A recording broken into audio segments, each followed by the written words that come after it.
દાહોદ શહેરમાં રાત્રિ કોમ્બિંગ હાથ ધરવામાં આવ્યું છે। શહેરના અલગ અલગ વિસ્તારમાં કોમ્બિંગ કરવામાં આવી રહ્યું છે।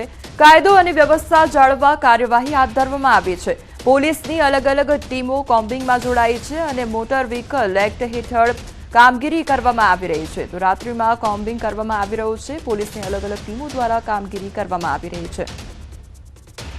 ગુનેગારોમાં એક ખોફનો માહોલ બને, એમસીઆર છે એમને ચેક કરવામાં આવે, બસ સ્ટેન્ડ અવરું જગ્યાઓ, કોમર્સ સેન્સિટિવ જગ્યાઓ એમને પ્રોપર ચેક કરવામાં આવે। એ માટે A division, B division, rural, મહિલા, એચટીયુ તથા વિવિધ બ્રાન્ચોની સ્ટાફના માણસો સાથે દાહોદ શહેરમાં આજરોજ કોમ્બિંગ કરવામાં આવ્યું હતું। ફેરીઓ બનીને ફરીને પોલીસે એક ગંભીર ગુનાનો ભેદ ઉકેલ્યો છે। રાજકોટના ડબલ મર્ડર કેસમાં આખરે 12 વર્ષ બાદ આરોપી દબોચાયો છે। ક્રાઇમ બ્રાન્ચના જવાનોએ વેશપલટો કરીને 1.5 દિવસ સુધી ફ્રૂટની લારી તેમજ હાથ રિક્ષા અને મફલરની લારી ચલાવી આરોપી સુધી પહોંચ્યા હતા।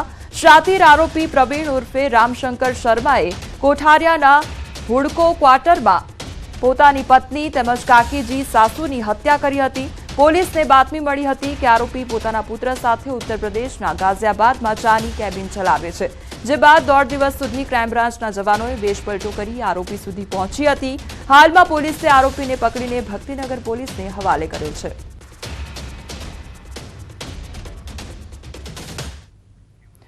31st પહેલા બુટલેગર થઈ ગયા છે અને ગુજરાતમાં દારૂ ઘુસાડવા અવનવા પેંતરા અજમાવી રહ્યા છે।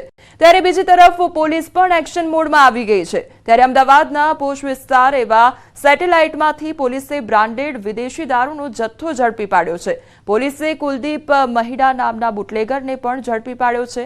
ઝોન 7 એલસીબી પોલીસે આરોપી કુલદીપ મહિડા પાસેથી વિદેશી દારૂની મોંઘીદાર 93 નંગ બોટલો કબજે કરી છે। સાથે જ મોબાઈલ સહિત ₹1.27 લાખથી વધુનો મુદ્દામાલ પણ કબજે કર્યો છે। આરોપી કુલદીપ મહિડાની પ્રાથમિક પૂછપરછ દરમિયાન સામે આવ્યું હતું કે દારૂના જથ્થા સાચવવા મકાન ભાડે પણ રાખવામાં આવ્યું છે। આરોપી કુલદીપ માત્ર વિદેશી દારૂ સપ્લાય કરવાનું કામ કરતો હતો, પરંતુ તેના સાગરીત તરીકે હિમાંશુ પંડ્યા છે, જે હાલ પોલીસ પકડથી દૂર છે। પોલીસ હિમાંશુ પંડ્યાની ધરપકડ કરે ત્યારબાદ અન્ય નવા ખુલાસાઓ પણ થઈ શકે છે। આઝાદ સોસાયટી ન્યૂ અલકનંદા ફ્લેટમાં એક રેડ પડેલ હતી।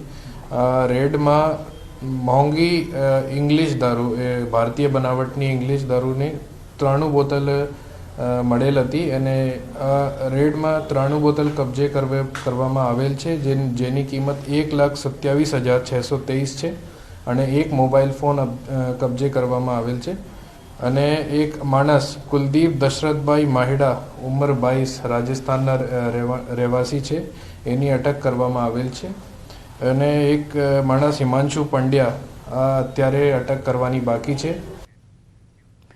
દાહોદ શહેરમાં રાત્રિ કોમ્બિંગ હાથ ધરવામાં આવ્યું છે। શહેરના અલગ અલગ વિસ્તારમાં કોમ્બિંગ કરવામાં આવી રહ્યું છે। કાયદો અને વ્યવસ્થા જાળવવા કાર્યવાહી હાથ ધરવામાં આવી છે।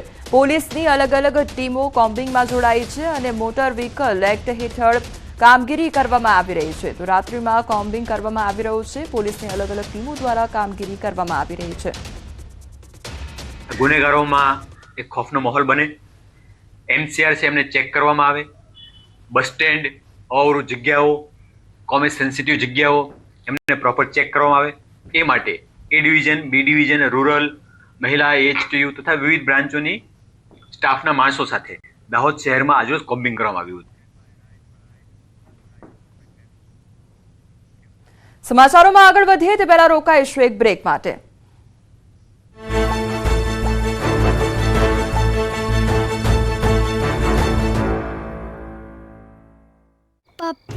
જાહેરમાં રોડ પર આતંક મચાવનારા બે કોડીના ગુંડાઓ જોઈ લો આ દ્રશ્યો।